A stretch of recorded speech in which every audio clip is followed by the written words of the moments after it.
Carlos, where are things at with Vientos right now? Yeah, saw him take ground balls earlier. He was doing some sprints. He's scheduled to take BP, so hopefully there's some availability there for him in the game.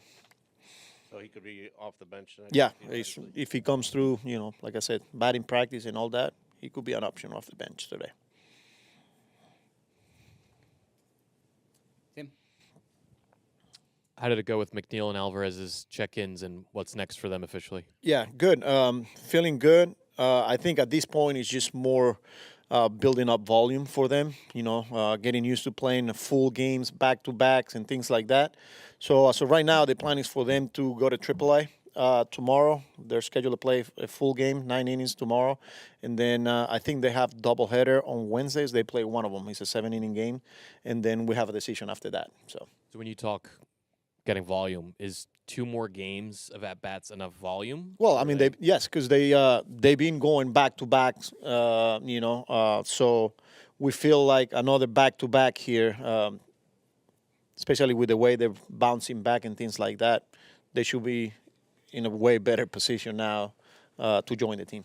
And for Torrens and Senger as a duo these first 3.5 weeks, how would you describe what they've provided at the plate and behind the plate in Alvarez's absence? Man, they've been awesome, really good contributions. And you talk about not only defensively but offensively. Even a guy like Senger, that his calling card is the defense and his ability to receive and shut down a running game and lead a pitching staff. The game calling, but he's giving us some really good at bats as well. And with Louis, I mean, everything. He's a complete player, a guy that offensively, defensively, and we're getting ready to add another quality guy to that mix. So, but those two, they've been unbelievable. Tim, behind you. With McNeil, is the plan to keep him on the infield Tuesday and Wednesday? So Tuesday he'll play second base, and then Wednesday he'll play center field again. Mark on the right. With Suri out for an extended period of time, have you given any thought of maybe putting Marte in left, sliding Nimmo in center, or even, probably put in Acuna in center at any point? So you're saying Marte in left? Yeah, I mean, we're going to prepare him for potentially, playing him in the outfield. So this is a guy that came up as a center fielder and play there a lot. So, again, it's all up to us to prepare him, and if the situation presents itself, then he'll be ready to go. But as of right now, we'll keep him as a DH, and then, like I said, we'll prepare him physically for that opportunity. And can you envision Acuna playing center at any point? We'll see. We are preparing him too. So, I'll be comfortable. We'll be comfortable. So, but as of right now, he's playing second base, but we're giving him some work in the outfield as well. John? Where do you think Soto is right now with his swing? It seems like it's getting there. He's getting there. That's exactly right. When you see a guy driving the baseball the other way with authority, the way he did yesterday, that last at bat, that's a good sign, especially the hitter he is. This is a guy that uses a whole field. He's able to drive the ball, anywhere. And when you see him going like that the other way, it's a good sign. So hopefully that's the case here. Dave on the left.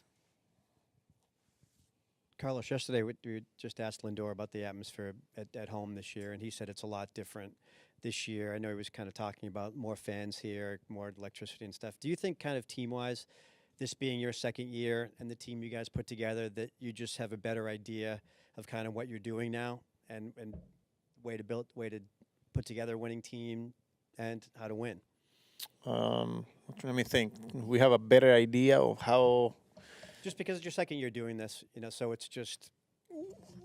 Oh, we have a good team. Last year, it took us a lot longer than what we anticipated, especially with the way we got out of the gate, and we didn't see these type of crowds. And now, this early in April, and it's packed house pretty much every night. It's a good feeling. I think it's testament of where we at as an organization. Starting from ownership, Steve and Alex, and then David, and his people. And then it trickles all the way down, not only in this clubhouse, but in the minor league.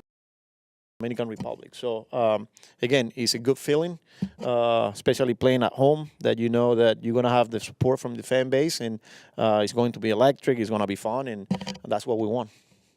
Abby on the right. Have you seen any big growth moments from Hayden Senger in this last month? Yeah, a lot. A guy that is calm. Again, I think I say this about a lot of our players, their ability to slow the game down when the game gets fast, especially when you're behind the plate and you're calling pitches. That's not easy. But as long as you are prepared, and this guy, that's one of the things that I've been really impressed, how much he spent preparing himself and talking to our pitchers and our pitching coaches. So when he has to go out there and the game gets fast, he's got that ability because he's prepared. So he's grown a lot, and now he knows he can play at this level. You know, that's the biggest thing for me, that he knows he proved that he can catch at this level. He knows that he's not going to hit like, a Soto or Lindor, and he knows that he's struggled at the plate in the past, so that's still sort of a developing thing for him. Do you think having good reviews from the pitching staff, and when his pitchers have good games, that sort of takes some of the pressure off of him at the plate, or helps him kind of relax in that aspect of his game? Yeah, and we never ask, if whatever he provides offensively, great, and that was the messaging to him. But that's who he is. This is a guy that wants to be a complete player. He just doesn't want to be a defensive first catcher. He wants to continue to get better in that area of the game, and he's showing that. He's giving us good at bats. So not only he now knows that he can catch at this level, but he also knows that, hey, I can compete at the plate. So you got to give him credit. Howie on the left. Carlos, what's the latest that you've heard about Nunez's progress and how close he might be getting?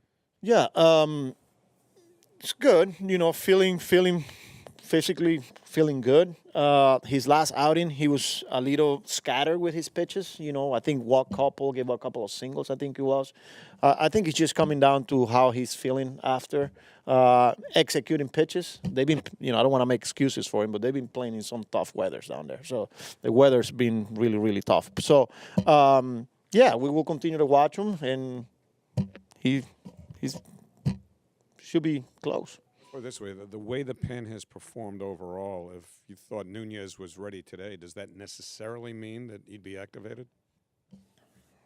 Well, that's a conversation that I'll have to have with David, but he was a big part of this team last year, and we expect him to be the same thing this year. Whether it's that, say, today or tomorrow, but we know at some point he's going to come up and going to help us win baseball games.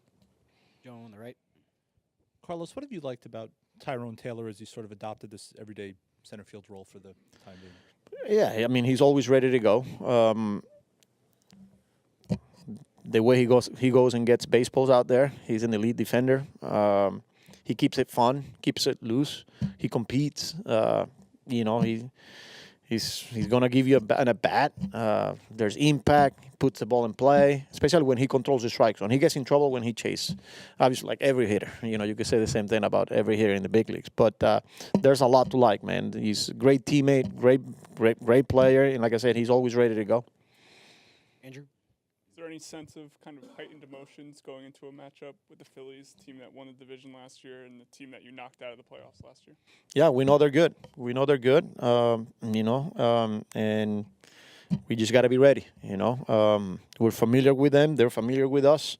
And even these early, I mean, not only division rivals, but, like every game, every series is important. So we're not going to try to do anything extra. We're going about our business, just, the way we do it every day. We prepare, we go out there, we compete. So, but we know they're good. They were good last year. They won the division, like you said, and they got better, with some of the acquisitions that they had in the offseason. So lineup's pretty much the same, and that's a deep pitching staff there that they got.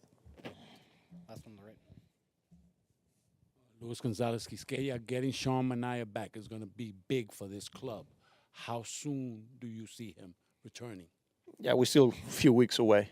He's still, doing light toss at 60 feet. I think he's scheduled to go 75 tomorrow, but we still got a long ways to go. When he's healthy, we saw it last year, he's going to be a big part of this team, but we're still, few weeks away from that. All right. much, Carlos. David Stearns will be available momentarily here.